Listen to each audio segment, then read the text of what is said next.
Okay guys, this isn't the normal content that I post, but I just feel that given everything that's going on in the world right now, I have so much outrage and just disbelief.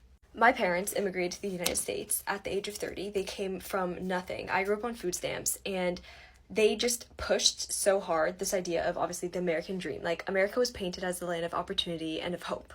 It is just so disheartening, I think, to see everything that's going on right now.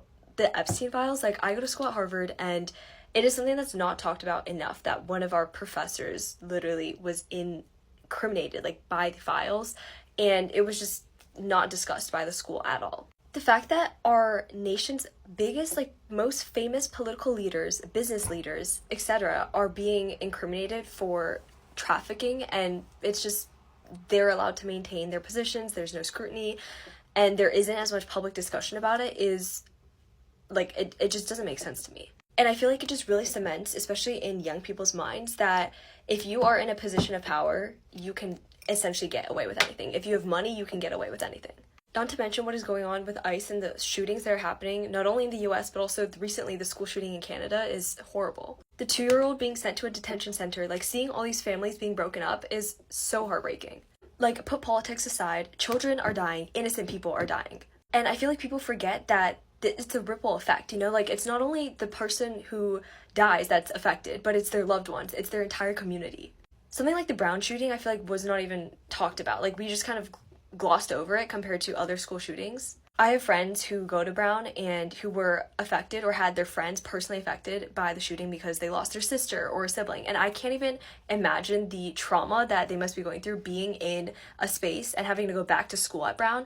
But also, obviously, when you lose a loved one or when your friend loses a loved one, the immense difficulty that comes with that.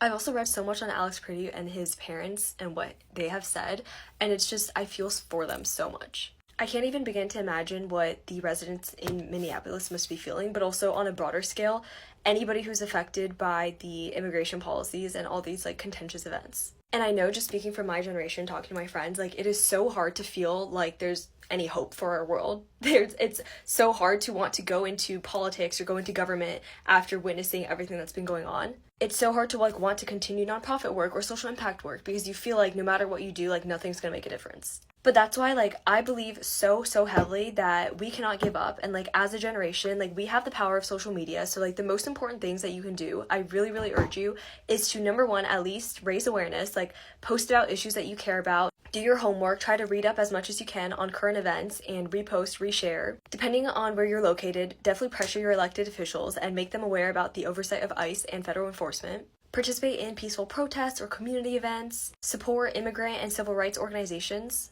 As a whole, just being able to come together as a community and doing whatever you can to actually take action and do something to change the world makes the biggest difference. Even if you're not interested in the, I guess, more political side of things, doing something kind, like a kind gesture, volunteering at an organization, donating money, all of that can make somebody's day. I recently wrote a book. It's called Youth, and it's literally written on the premise that young people, we are not equipped with the tools, the power, the resources to make a difference compared to obviously everybody currently in power. I wrote this book because when I was 14 and I saw a problem that I wanted to address, which was health inequities in childhood cancer care, I didn't know what to do to get started. And I felt like I was all alone. No adults believed in me. No adults invested in my work. They told me that I was stupid and I wouldn't achieve or amount to anything. And if I had listened to those voices and even listened to my peers who told me that I couldn't do it, then thousands of the patients that we've helped wouldn't have gotten the aid that we were able to provide to them. It's really a matter of barriers sometimes,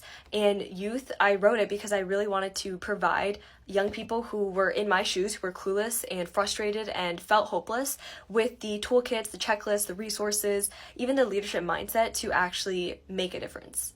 You don't need to, start this big nonprofit to address whatever cause that you feel like our world needs addressing. But even doing something small, like, again, volunteering at your local soup kitchen, or even spreading kindness or sharing things on social media, writing a letter to a stranger to help them through mental health difficulties. Things like that make a huge difference. And I just think it's more important now than ever that we don't give up and we do as much as we can, especially those with the platform and privileges to do so. Bye guys, love you so much.